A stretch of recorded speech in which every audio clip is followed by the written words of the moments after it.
삶으로 열어가는 아름다운 신앙 간증 오직 주만이의 김명인입니다. 레오나르도 다빈치가 몇 년 동안 고생해 완성한 최후의 만찬을 공개하기 위해 지인을 초청했습니다. 작품이 모습을 드러낼 때요, 많은 사람들의 입에서는 탄성이 흘러나왔는데요. 그중 한 사람이 이렇게 말합니다. 예수의 손에 들린 저 광채나는 유리잔을 보세요. 대단하지 않습니까? 그때 다빈치가 붓을 들어 유리잔을 뭉개면서 이렇게 말합니다. 이 작품은 실패했습니다. 나는 여러분의 시선이 예수님께 집중되기를 원했습니다. 그런데 유리잔에 시선이 모아졌다면 그것은 제 의도를 벗어난 것이죠. 네, 종종 우리는 예수님이 아닌 다른 것들에 집중해서 환호성을 하는 실수를 범하곤 하는데요. 믿음이란 오직 예수님께 집중하는 것이라는 생각을 해보게 됩니다. 온 맘 다해 예수님께 집중하는 믿음의 사람들을 만나는 시간, 삶으로 열어가는 아름다운 신앙 간증 프로그램 오직 주만이. 오늘도 아름다운 믿음의 사람들이 준비하고 계십니다. 먼저요, 이 자리를 은혜롭게 채워주신 분들부터 소개해드릴게요. 춘천 한마음교회 성도님들입니다. 반갑습니다.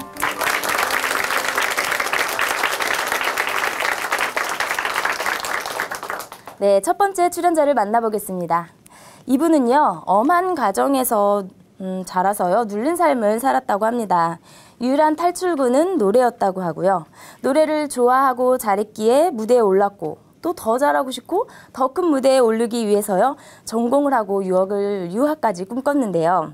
항상 뜻대로 되는 건 아니었습니다. 결혼을 하고 유학을 떠났지만 노래 공부를 계속 할 수 없었던 거죠. 좌절과 실망에 괴롭고 힘든 시간을 보내던 그녀는요, 어느 날 찬양 예배에서 자신의 모습을 발견하게 되었는데요. 그녀는 지금 노래가 아닌 복음으로 이 무대에 섭니다. 춘천 한마음교회 김미령 자매님을 박수로 모실게요.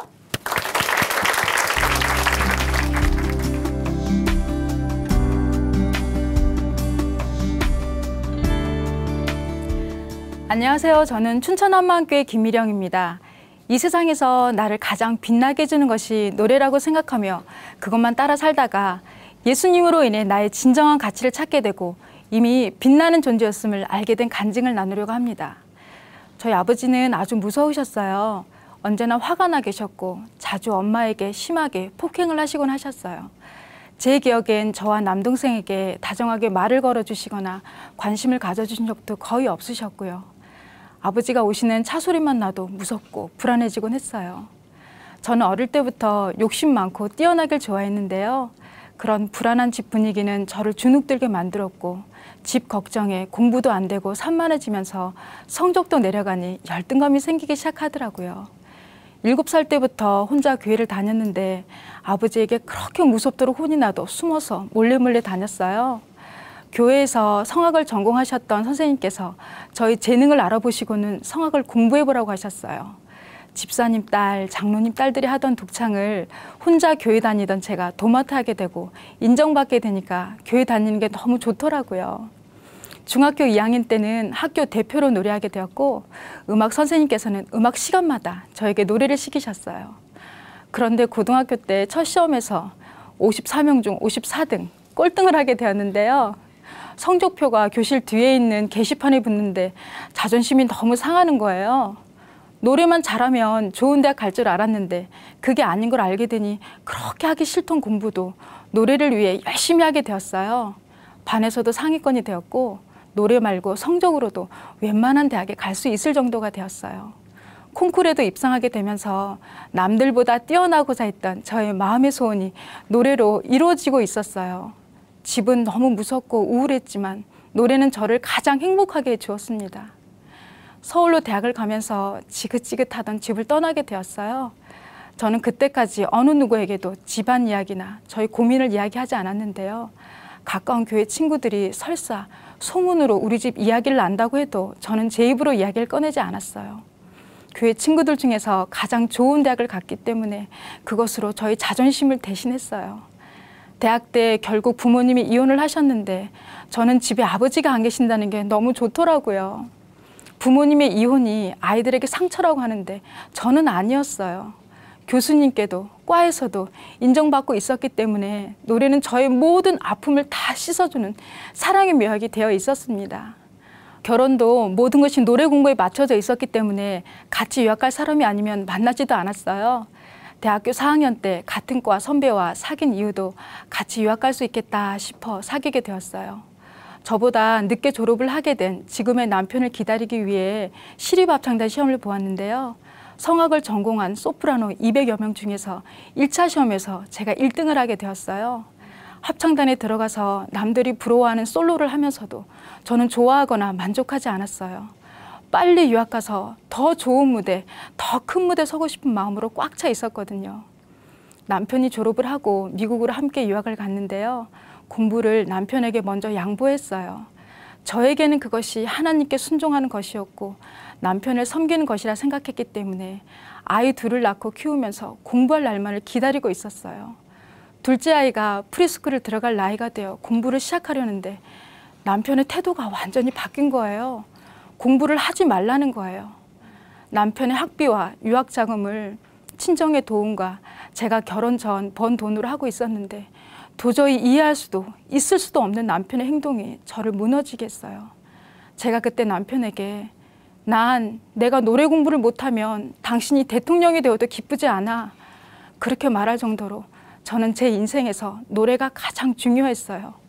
공부하는 남편이 힘들 거라는 건 한 번도 생각해 보지 않았어요.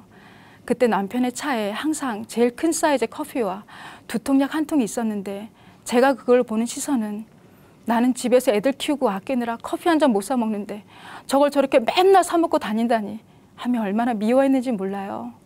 박사 공부가 너무 힘이 들어 그 독한 커피를 매일 마실 수밖에 없었고 머리가 아파 두통약을 달고 산 것도 저는 보이지 않았어요. 공부를 정말 못하게 될까 봐 저는 저의 모든 것을 다해 하나님께 매달렸어요. 이미 말씀 공부, 헌신이란 헌신, 예배, 금식, 새벽기도 모든 것을 하고 있었는데 더 열심을 내어 아이들을 데리고 아무도 없는 교회에서 혼자 철야기도까지 했어요. 그때 많은 신앙서적과 간증들, 좋다는 설교를 계속해서 들었는데 종합해 보니 자기가 원하는 것을 내려놓을 때 하나님이 해주신다는 공통점이 보이더라고요. 그래서 억지로 노래 안 하겠다고 기도도 했었는데 진짜로 못하게 될까 봐 슬그머니 기도를 바꾸기도 했어요. 박사 공부가 끝난 남편은 한국으로 간다고 했어요. 저는 하나님께 그리고 남편에게 공부할 수 있게 해달라고 기도하고 빌고 매달렸지만 남편은 혼자 한국으로 떠나버렸고 저는 아이들과 남아서 공부를 시작하게 되었어요. 그러던 어느 새벽기도 말씀에 땅끝까지 이르러 증인이 되려면 예루살렘을 넘어 온 유대 그리고 유대인이 그토록 싫어하는 사마리아를 지나야 한다는 말씀에 저에게 사마리아가 한국이라는 생각이 들더라고요. 노래로 유명해져서 한국 갈 줄 알았는데 박사학위 받아서 노래 실력과 학식까지 겸비해서 갈 줄 알았는데 그러진 못할 바에는 아예 아무도 모르게 그냥 미국에 사는 게 낫다고 생각했거든요. 아이들 교육도 미국이 훨씬 좋다고 생각했기 때문에 한국으로 가는 게 정말 싫었어요. 말씀을 받게 되니 한국으로 가야 할 것 같더라고요. 그래서 하던 공부를 그만두고 한국으로 들어오게 되었어요. 저 딴에는 저의 전부였던 공부를 포기했기 때문에 하나님께서 잘 해주시겠지라는 생각이 있었어요. 이태리에서 잠깐 공부를 했지만 제가 원했던 학위도 아니었고 어디 떳떳하게 내놓을 만한 학위도 아니었기에 저에게 노래로 또 다른 열등감이 자리 잡게 되었어요. 노래로는 누구에게도 지지 않는다고 생각했는데 한국에서의 현실은 그렇지 않았어요. 저를 가장 빛나게 해줬던 노래가 이젠 더 이상 저를 빛나게 해주지 못했어요. 오히려 저를 가장 아프게 하는 것이 되었어요. 노래할 무대는 아무도 불러주지 않고 저보다 대학교 때 실기 성적이 안 좋았던 친구나 후배들이 무대에 서고 대학 강사로 나가고 그런 현실을 피하고 싶어 괜찮아 난 예수님이 있잖아 했지만 마음은 다 무너졌고 괴로워서 눈물만 나는 시간을 보내야만 했어요. 그 모든 화살이 남편에게 돌아갔는데 남편은 조금도 미안해하거나 저희 마음을 알아주지 않았고 너무나 당당한 그 모습에 하루하루를 미움과 씨름하며 지내야 했어요. 너무 괴로워서 춘천에 사는 합창단 같이 했던 친구가 생각나 그 친구에게 저의 마음을 이야기하고 싶어 찾아갔어요. 그 친구는 저와 남편을 잘 알고 있었기 때문에 지금까지 이야기를 털어놓았는데 오랜 시간 이야기를 나누면서 저에게 꽉 박히는 말이 있었어요. 예수님이 부활하셔서 우리가 예수님을 하나님으로 믿을 수 있다. 죄는 예수님을 믿지 않는 것이 죄이다. 많은 이야기를 나눴지만 다른 말들은 기억나지 않았어요. 그날 친구와 함께 한마음교회 토요 찬양 예배 갔는데 처음 시작하는 찬양 가사에 제 얘기가 그대로 나오고 있는 거예요. 지금 당신이 힘겨워서 좌절하는 이유는 예수를 믿지 않기 때문이죠. 지금 당신이 괴로워서 슬퍼하는 이유도 예수를 믿지 않기 때문이죠. 힘들어 좌절하는 것, 괴로워 슬퍼하는 것, 딱 저였습니다. 그런데 왜 그것이 예수님을 믿지 않기 때문이라는 건지 이해가 안 되더라고요. 어릴 때부터 교회 다니면서 내가 한 번도 예수님을 믿지 않는다고 생각해 본 적도 고민해 본 적도 없었거든요. 하나님을 믿는 건 당연히 힘든 거라고 생각했거든요. 성경에도 좁은 문이라고 고난이라고 하셨기에 원래 그냥 힘든 거라고 생각했거든요. 그런데 내가 힘들고 괴롭고 슬픈 것이 예수님을 믿지 않기 때문이라고 하니 너무 충격이 되더라고요. 삶이 너무 힘들었고 솔직히 아니라고 고집 부릴 근거도 없었기 때문에 한마음교회 다니면서 왜 나의 신앙과 인생이 바닥을 치게 되었는지 찾아가는 시간을 가지게 되었어요. 계속 선포되는 부활하신 예수님과 요한복음 16장 9절에 예수님을 믿지 않는 죄, 이것이 반복되는 걸 보니 핵심인 것 같더라고요. 내가 이제까지 주인 되어 살아온 것도 알겠는데 아는 것까지이지 저희 문제는 해결되지 않았어요. 다시는 예수님 믿는다고 하면서 살 수도 없고 죽을 수도 없는 그런 삶을 살 수 없었기 때문에 정말 낮은 마음으로 엎드리게 되었어요. 겨울 수련회 때 요한복음 마지막에 예수님께서 부활하셔서 베드로를 찾아오시는 설교 말씀이었어요. 사랑하느냐 3번 물으시고 내 양을 치라는 사명에 대해서 말씀하시는데 저에게 사명에 대한 말씀이 들리는 것이 아니라 그 자리에서 예수님이 저에게 물으시는 것 같았어요. 미령아, 나를 사랑하느냐? 그때 제가 저를 위해 쌓아올린 신앙의 모든 것이 무너졌어요. 저는 베드로처럼 예수님을 사랑한다고 대답할 수가 없었어요.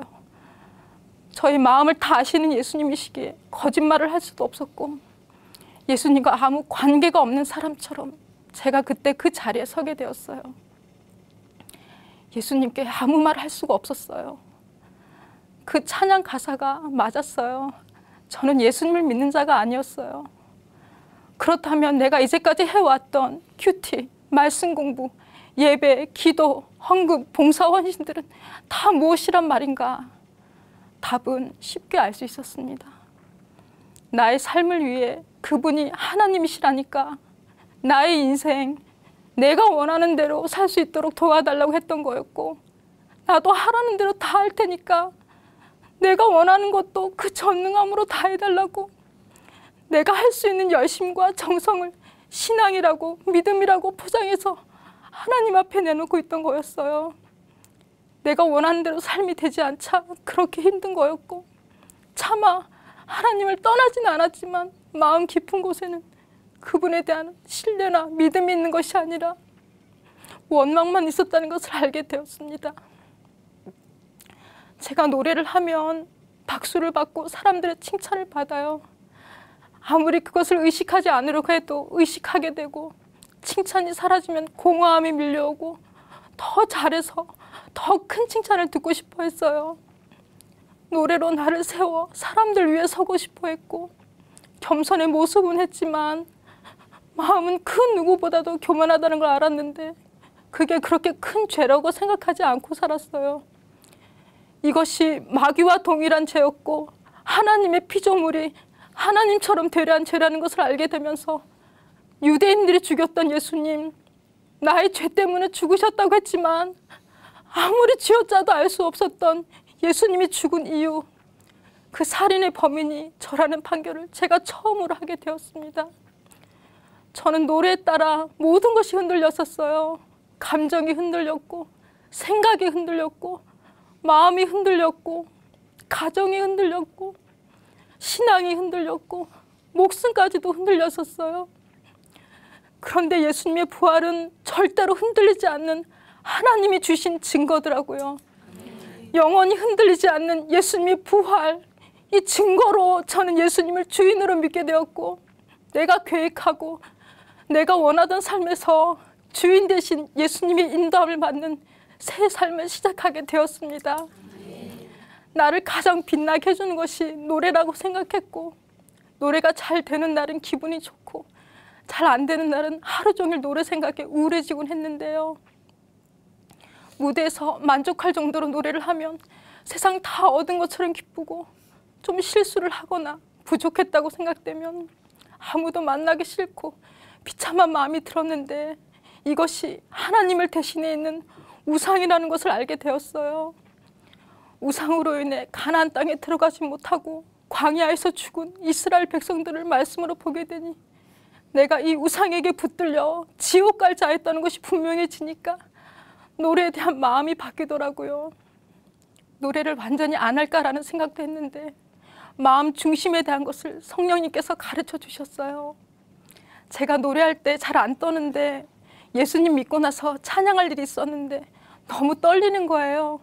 연습을 안 한 것도 아니고 자신감이 없어서인가 했는데 일꾼인 언니와 이야기하던 중 제가 아직도 사람에게 잘 보이려는 마음이 있다는 것을 알게 되었어요. 하나님은 중심을 보시잖아요. 발성이 어떠하든, 곡을 어떻게 표현하든, 무슨 실수를 하든 그건 사람들의 평가잖아요. 하나님은 중심을 보시기에 그런 것들만 걱정마음에 떨고 있는 저는 아직도 사람에게 초점이 있다는 것을 알게 되었어요. 내가 이제까지 한 찬양이 하나님께 한 것이 아니었구나를 알게 되었습니다. 새벽에 하나님께 저희 이런 마음을 회개하면서 이젠 하나님만 찬송하고 싶다고, 나의 마음을 다해 하나님만 찬송하고 싶다고 기도를 했는데 그때부터 떨리지가 않는 거예요. 아니, 떨 이유가 없었어요. 하나님께 드리는 찬송이니까 세상은 없고 오직 그분만 받으시니까 나의 마음을 이야기하면 되니까 마음이 너무 편해지는 거예요.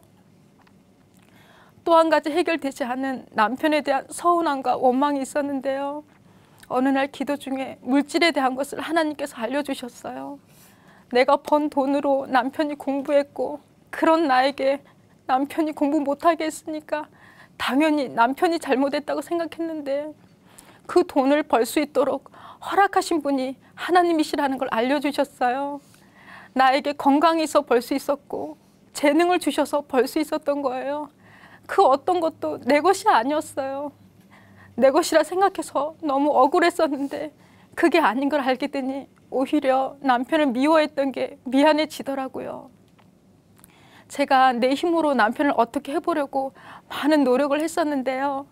제가 살던 투싼에서 LA까지 차로 8시간 정도 걸렸는데 LA 갈 일이 있으면 저는 기회다 싶어 간증 CD와 말씀 CD를 잔뜩 준비했어요. 운전하는 동안 계속 틀어주며 좀 들었다 싶으면 뭐가 좋았어? 이제 어떻게 할 거야? 하고 물으며 제2의 설교를 하며 남편을 가르치고 또 가르쳤어요. 끝내는 너나 잘해 라는 소리를 들었고 저는 그런 것이 고난이라고 생각하며 창밖을 보고 울곤 했어요. 그런데 지금은 남편이 제가 수련회를 갔다 오면 말씀 이야기를 해달라고 식탁에서 커피를 놓고 기다리고 있어요. 장거리 운전할 때는 우리 교회 지체들 간증을 틀어달라고 이야기해요. 남편의 주인도 예수님이시니 저는 간증 틀어주고 옆에서 편하게 잠을 잡니다. 예수님을 주인으로 모신 후 가르치는 아이들에 대한 마음도 바뀌었는데요. 전에는 노래만 잘하도록 열심히 가르쳤는데 저와 같이 노래에 죽고 사는 아이들 보니 레슨할 때 노래만 가르칠 수가 없더라고요.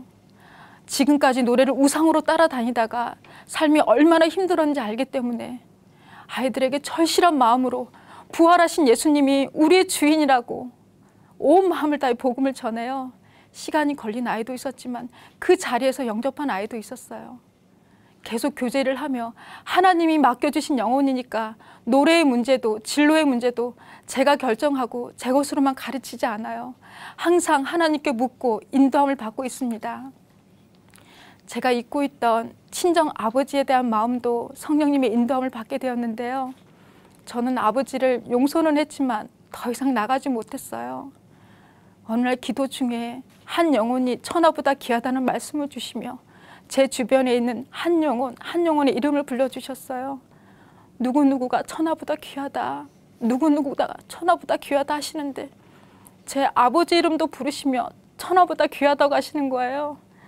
제가 이제까지 아버지를 한 번도 영혼으로 보지 않고 육신의 아버지로만 보았는데 하나님이 너무나 살리고 싶은 한 영혼으로 보신다는 걸 알게 되니 아버지 영혼에 대한 사랑의 마음이 부어지면서 아버지를 진심으로 사랑하게 되었어요. 말로는 할 수가 없어서 장문의 문자로 아버지께 용서를 구했고 끝에 사랑한다고 저희 마음을 전해드렸어요. 제가 무대에서 노래하면 너무 좋고 기쁜데 그 기쁜 게 이틀을 못 가거든요. 복음을 전하고 영혼이 사는 것을 보니까 제가 노래로 느꼈던 기쁨과는 비교도 안 되는 기쁨이 제 안에 가득 차게 되고 그 기쁨은 없어지지도 않고 더 풍성해지더라고요. 하나님이 기뻐하시는 일을 할 때 저도 기쁘다는 걸 알게 되었습니다. 제가 노래할 때 복식 호흡을 하는데요. 요즘은 전도할 때 복식 호흡을 해요. 전철에서 전도할 때 복식 호흡을 하면 소리도 쫙 뻗고 얼마나 힘이 있는지 몰라요. 저는 노래로 시작된 저희 문제를 해결받고 싶었는데 부활하신 예수님을 만나고 세상에서 가장 행복하고 기쁘게 된 것뿐만 아니라 예수님이 이미 저를 가장 빛나는 존재로 만들어 놓으셨다는 것을 알게 되면서 최고로 빛나는 삶을 살고 있습니다.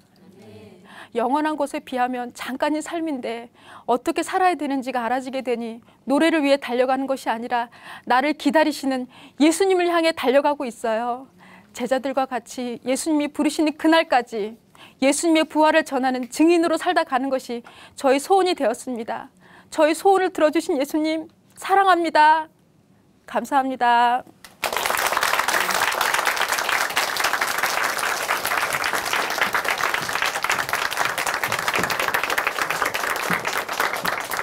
네, 김미령 자매님 간증 감사합니다. 믿음의 길을 간다는 건 예수님을 주인으로 믿고 가는 길인데요. 많은 순간 내가 주인 되어서 살아갑니다. 네, 예수님의 뜻을 따라 살아간다고 하지만 결국에는 내 뜻대로 사는 것, 이것이 바로 입으로만 쥐어줘야 하는 삶인 것 같습니다. 그렇지만 하나님은 우리를 엇나가는 우리에게도 여전히 사랑을 기다려 주시는데요. 호세아 6장 1절의 말씀입니다. 오라 우리가 여호와께로 돌아가자. 여호와께서 우리를 찢으셨으나 도로 낫게 하실 것이요 우리를 치셨으나 싸매어 주실 것임이라. 아멘. 네, 지금이 바로 우리 하나님 아버지께로 돌아가야 할 때가 아닌가 돌아보게 됩니다. 네, 김미령 자매님 간증 감사합니다. 네, 아름다운 믿음의 고백을 통해 하나님의 은혜를 나누는 오직 주만이. 오늘의 두 번째 출연자 함께 만나보겠습니다. 오늘은요, 어제 죽은 그들이 그토록 기다렸던 내일이라고 하죠. 그래서 오늘을 더욱더 소중히 하고 최선을 다하라고요. 이제 나올 분은요, 오늘 잠들면 내일은 당연히 오는 거라고 그렇게 생각하며 살았습니다. 그래서 미래의 계획을 차곡차곡 착실히 세우고 차근차근 살았는데요. 그런 이분에게 두 번에 걸친 죽음의 위협이 찾아옵니다. 그 죽음의 문턱에서 깨닫게 된 것이 있다고 하네요. 춘천 한마음교회 엄하영 자매님 이야기 박수로 함께 청해 듣겠습니다.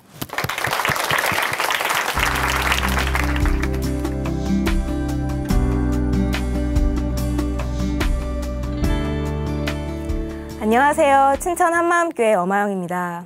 사람은 누구나 죽잖아요. 그렇지만 그 죽는 사람이 바로 자기가 될 것이라는 걸 생각도 못하고 사는 경우가 많은 것 같아요. 저도 그랬고요. 그런데 저는 죽음의 문턱 앞에 설 기회를 가지게 되었습니다.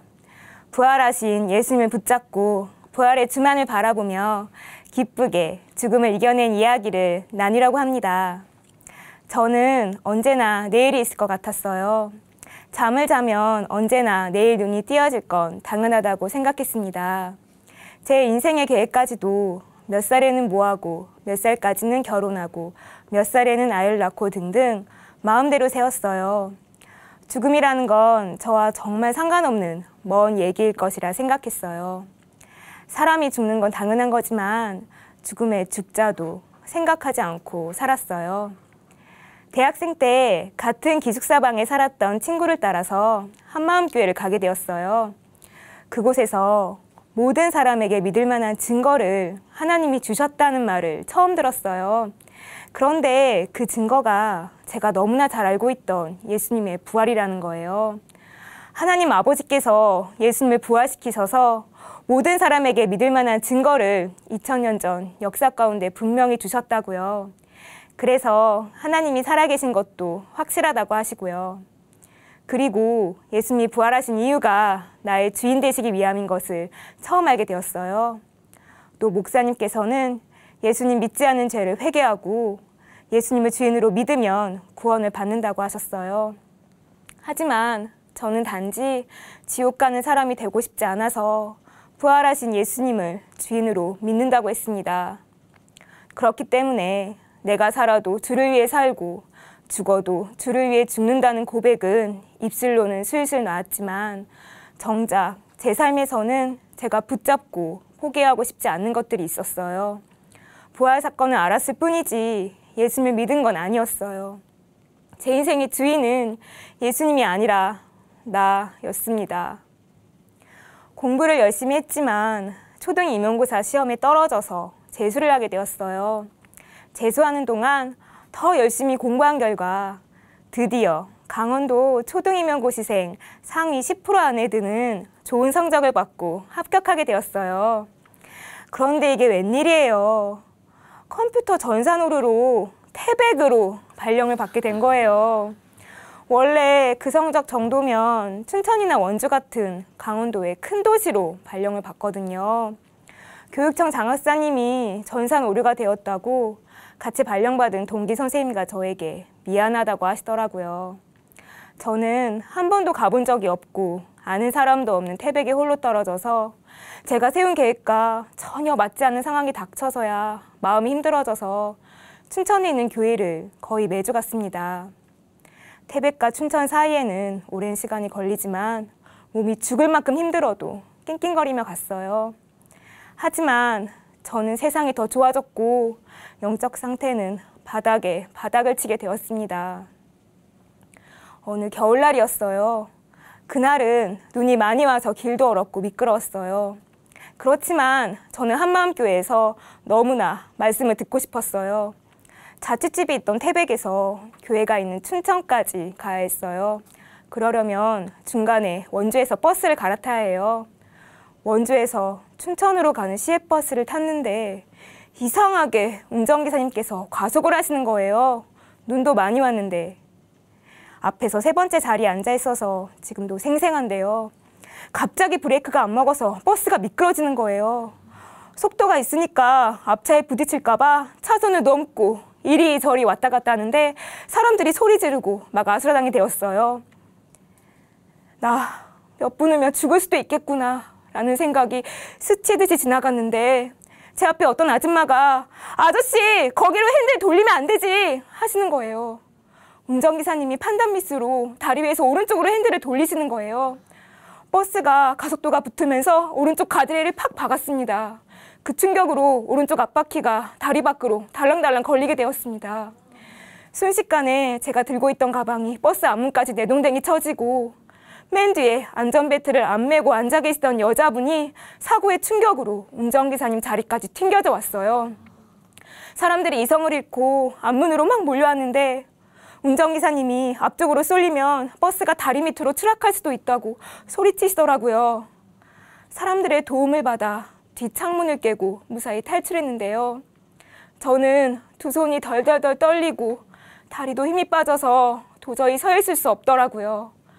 전혀 내 인생에 이런 일이 닥칠지 몰랐는데 순식간에 죽음이 제 앞에 서 있었던 기분이었습니다. 그런데 그 순간 하나님께서는 하영아, 지금 너의 가장 소중한 것이 무엇이니? 잠잠히 물어보시더라고요. 주변 상황은 고함 소리, 우는 소리로 시끄러운데 제 마음은 숨이 턱 막힐 정도로 고요했어요. 저는 하나님이 주시는 그 질문에 아무 대답도 할 수 없었습니다. 무엇보다도 죽음이 두렵더라고요. 무서우니까 아무 대답도 할 수 없었어요. 하지만 예수님이 주인인 사람은 죽음의 공포 앞에 담대한 사람이 되는 건데 저는 그렇지 않은 것을 발견했습니다. 뭔가 내 신앙에 문제가 있구나. 초대교회 성도들과 너무나 다른 믿음이구나. 죽음이 두려웠던 그 문제를 하나님께 해결받기 위해 엎드리기 시작했어요. 다른 사람한테 티를 낼 수는 없었습니다. 저는 나름 모태신앙이고 복음도 전하던 사람이었거든요. 어느 날 성경 말씀을 읽는데 육체와 마음에 원하는 것을 아는 진노의 자녀라는 그 단어가 제 마음에 꽂혔어요. 눈을 뗄 수가 없더라고요. 하나님께서 너는 내 마음대로 육체와 마음에 원하는 것을 하였다. 책망하시는 것 같더라고요. 그것이 결국 예수님이 얘기하시는 예수님 믿지 않은 죄잖아요. 제일 근원적인 죄. 오랜 시간이 걸리며 태백에서 춘천에 있는 교회를 다녔지만 제 마음을 위로받기에 간 것뿐이고 복음을 전한다고 했지만 제 인생의 계획 속에는 예수님이 없었어요. 제 인생을 내 거라고 움켜쥔 제 모습이 보였어요. 진노의 자녀였더라고요. 그런데 이런 날 대신하여 예수님께서 십자가에서 죽으시고 부활하셨더라고요. 전능하신 하나님을 십자가에 못 박은 진노의 자녀였습니다. 내가 겪었던 죽음의 공포를 예수님도 나와 똑같이 겪으셨더라고요. 하지만 그분은 나와 자든지 깨든지 함께 하시기 위해 십자가 죽음을 즐거움으로 이겨내시면서 부활하셨더라고요. 버스 사고의 시간 가운데 나와 함께 그곳에 계셨구나. 이런 내가 회개할 수 있게 인도하신 거구나. 저는 눈에 보이는 것만이 진짜인 줄 알고 속고 살고 있었습니다. 죽음 이유는 나에게 눈에 보이는 진짜 삶이 아니었기에 두렵고 무서웠어요. 죽음이 줄 고통과 아픔이 부활하신 예수님을 신뢰하는 것보다 더 컸어요. 예수님을 3년 동안 따라다녔던 제자들이 생각이 났어요. 예수님의 십자가 죽음 앞에서 죽음의 공포가 두려워 도망간 모습이 저와 똑같았어요. 영원한 천국에 대한 확실함이 없으면 죽음의 공포로 인해 도망갈 수밖에 없더라고요. 그들은 부활을 확실히 받기에 목숨까지 걸 수 있었던 거였더라고요. 초대교회의 순교신앙이 어디서부터 시작되었는지 알 수 있었습니다. 모든 사망 권세를 깨뜨리신 예수님의 부활이 확실하니까 더 좋은 부활체를 소망했겠더라고요.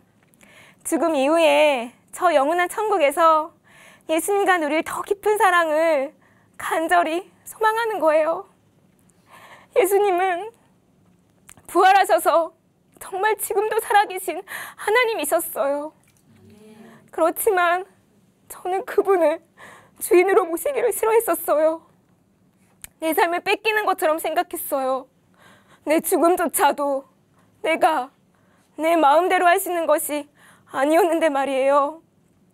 진심으로 예수님 믿지 않고 내 마음의 주인 된 죄를 회개하고 예수님을 주인으로 모셨습니다. 그러고 나니까 눈에 보이지 않는 영원한 것들이 이해가 되더라고요. 부활을 통해 하나님의 모든 말씀을 아멘할 수 있게 되었어요. 그게 다 진짜더라고요. 예수님은 나에게 모든 걸 주시기 위해 다 맡기라고 하셨구나.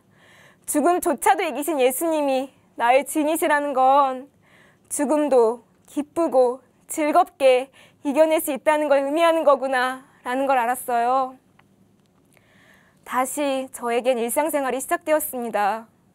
초등교사, 결혼 안 한 20대 청년, 그리고 교회 다니는 신앙인. 평범한 제 일상이 계속되었어요. 하지만 제 중심은 예전과 달랐어요. 예수님이 저의 주인이시거든요. 그런데 저는 다시 한번 죽음의 문턱 앞에 서게 되었습니다. 겨울방학이 시작될 때 갑자기 정체 모를 고열에 시달리게 되었어요. 단순한 감기 몸살이려니 했습니다. 그런데 콧물도 나지 않고 목도 붙지 않고 그냥 열만 많이 나는 거예요. 온 몸에 오한이 나고 수심이 와서 동네 병원에 가서 진찰을 받고 약을 먹었는데도 전혀 열이 내리지 않았어요. 몸이 너무 아프니 잠이 한순간도 오지 않더라고요. 다음 날에는 대학병원 응급실로 실려갔는데요. 그대로 8시간 동안 응급실에서 방치되어 있었습니다. 신종플루, 조류독감, CT검사, 각종 피검사를 했지만 제 병명을 찾지 못해 많이 헤매시더라고요. 저는 단순한 감기라고 생각해서 이 병원이 참 못 믿어왔어요. 그래서 다른 동네 개인 병원으로 옮겼어요.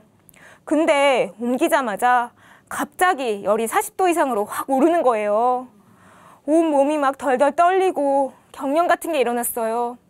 머리는 깨질 듯이 아프고 숨은 제대로 쉴 수도 없고 부모님과 동생이 달라붙어서 제 손가발을 주무르고 간호사들도 해열제 주사를 놓고 정신이 없었습니다. 잠깐 열이 내렸는데 그때 이게 단순한 감기 몸살이 아니구나 라는 걸 알겠더라고요. 나 죽을 수도 있겠구나. 아픈 지 3일째 되던 날에는 제 생일이었는데요. 순간 눈물이 나오더라고요. 아프지 않았다면 방학 때 세운 계획대로 지냈겠죠. 인생이라는 게 참 서럽고 허무하더라고요. 제가 한순간에 병원에 누워서 거의 죽을 환자가 되어 있을 줄 누가 알았겠어요? 4일째 되던 날 제 병명은 정체불명의 바이러스의 감염으로 판명되었습니다. 상황은 더 악화되어서 제 폐에 물이 가득 찼고 백혈과 적혈구 수치가 일반인보다 15배 낮아지고 저혈압도 심해지고 폐혈증이 올 수 있다 하더라고요. 폐혈증으로 뇌에 출혈이 생기면 뇌사 상태에 빠질 수 있다고 하셨습니다. 그날 밤에 제 몸 상황을 보고 더 큰 대학병원으로 옮기라고 하더라고요. 눈앞이 캄캄해졌어요.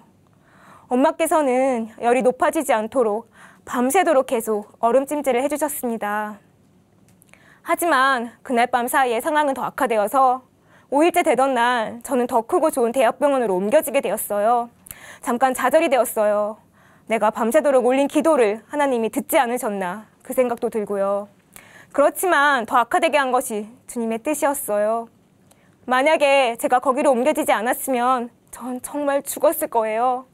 수행 인계를 무리하게 맞아서 몸무게가 10kg 이상이 순식간에 늘고 녹색 설사가 나오는데 내장기관 어디가 잘못되었는지 설사에 피가 기름처럼 줄줄 나오는 거예요.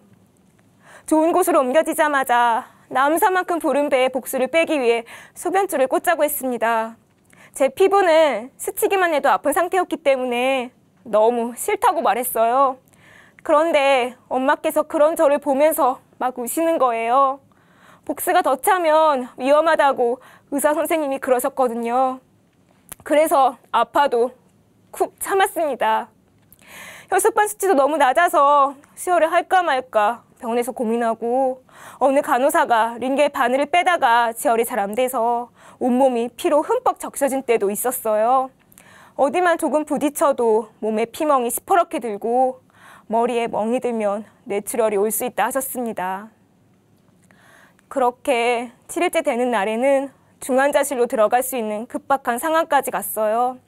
아무리 항생제를 독한 것을 맞아도 열이 39도 이하로 떨어지지 않고 헛구역질은 계속 나고 배의 복수가 잘 빠지지 않았습니다. 소변줄이 있으니까 정말 아파서 제대로 앉아있을 수가 없더라고요. 그래도 주님 계시는 저 하늘천국 가까이 바라보면서 찬양이 듣고 싶었어요. 몸에 힘이 없어서 겨우겨우 앉아서 찬양을 듣는데 감사의 눈물만이 흐르더라고요. 굉장히 기쁘더라고요. 덩실덩실 춤이라도 추고 싶었어요. 예수님, 내 아픔과 고통을 예수님도 함께 느끼실 것 같았어요. 그리고 이해하실 것 같았어요. 나에겐 영원한 부활체가 약속돼 있다. 그분이 영원히 날 너무나 사랑하신다. 초대교회 시대에 카타콤에 숨어 자던 사람들이 더 좋은 부활체를 얻기 위해 악형을 면치 않고 죽음을 두려워하지 않는 이유가 확실히 알아졌어요. 죽는 그 순간에는 아무도 나와 함께 해줄 수가 없더라고요. 부모님도, 형제들도, 친구들도, 배우자도, 그 어느 누구도 말이에요. 오직 내 안에 살아계신 예수님만이, 그분만이 나와 끝까지 함께 해주실 수 있더라고요. 그뿐 아니라 죽음도 끊을 수 없는 하나님의 사랑, 죽음 이후에 더 깊어질 하나님의 사랑이 그 카타콤의 사람들을 기쁘게 순교할 수 있게 해준 거였더라고요. 그 사랑이 저를 덮어버렸습니다. 이분의 부활이 내게 사실이고 예수님이 살아계심이 너무 확실하니까 죽음이 끝이 아니라 내 본향인 예수님과 함께 지내 저 영원한 천국의 삶이 너무 좋더라고요. 걱정은 전혀 되지 않았어요. 다만 주님이 내게 맡겨주신 복음 증거의 사명을 잘 감당하지 못하고 천국 가는 게 아닌가, 오히려 주님께 죄송하더라고요. 죽음 앞에 서 있는 나의 상황은 내 시선이 부활하신 예수님만 바라볼 수 있게 만든 귀한 반전의 시간이라 생각했습니다. 예수님이 나의 주인이시기에 모든 것이 기쁘게 맡겨지더라고요. 그리고 주님께서는 예전 버스 사고 가운데 하셨던 동일한 질문을 저에게 또 하시는 것 같았어요. 하영아, 지금 너의 가장 소중한 것이 무엇이니? 이제는 확실하게 주님께 말씀드릴 수 있어요. 주님, 제가 주를 사랑하는 줄 주께서 아시잖아요. 죽음을 이기신 예수님이 저에겐 가장 소중하고 귀합니다. 제 상황을 알게 된 교회 공동체 지체들은 새벽마다 기도를 해주셨습니다. 흔들림 없는 저의 고백과 공동체의 기도에 하나님께서는 응답해 주셨어요. 기적적으로 제 병을 급속도로 낫게 해주신 거예요. 8일째 되는 날 열이 천천히 내리고 배에 복수가 빠지고 몸무게가 정상으로 돌아오고 모든 것이 정상으로 돌아왔어요. 신기했어요. 저는 바로 하루 전까지 죽을 뻔했던 사람이었는데 의사 선생님도 놀라워하시더라고요. 저는 이 사건들을 겪고 나서 제 인생의 계획을 모두 예수님께 맡겼습니다. 제 인생을 맡길 분이 확실히 살아계신데 제가 가지고 있어봤자 뭐예요. 지금 앞에서는 정말 쓸모가 없더라고요. 전 꿈도 많고 계획도 많은 청년이에요. 제 인생이 제 거인 줄 알고 마음대로 계획하면서 살았습니다. 내일이 항상 있을 것 같아서 죽음의 죽자도 생각도 안 했죠. 하지만 예수님이 죽으시고 부활하셔서 저의 주인이 되어 주셨기에 사나 죽으나 저는 주님의 것입니다.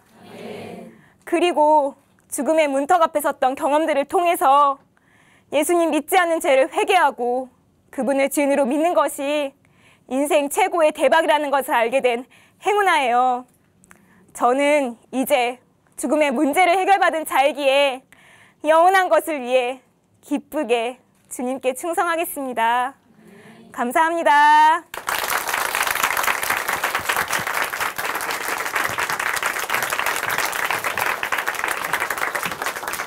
네, 엄하영 자매님 간증 감사합니다. 달란트 비유 말씀에는요, 달란트를 맡기고 떠난 주인의 얘기가 나옵니다. 그 주인은 오랜 후에 다시 돌아와 종들과 결산을 합니다. 네, 우리도 결산의 때는 언제일까 될지 알 수 없지만요, 언젠가 주님과 삶의 결산을 하게 될 텐데요. 그때 예수님을 믿고 순종했던 그 순종의 믿음을 내밀 수 있을지, 아니면 내가 주인된 삶의 그 열매를 내밀면서 책망받게 될지 돌아보게 됩니다. 하나님으로 인해 변한 삶의 고백이 있는 간증 프로그램 오직 주만이, 네, 오늘은 여기까지입니다. 지금까지 함께해 주신 춘천 한마음교회 성도님들 그리고 시청자 여러분 감사드립니다. 오늘도요 찬양으로 이 시간 마무리하겠습니다. 찬양해 주실 분은요 하유정 자매님이시고요, 제목은 주의 손에 나의 손을 포개고입니다. 오늘도 성령님의 인도하심 가운데 풍성한 하루 보내세요. 감사합니다.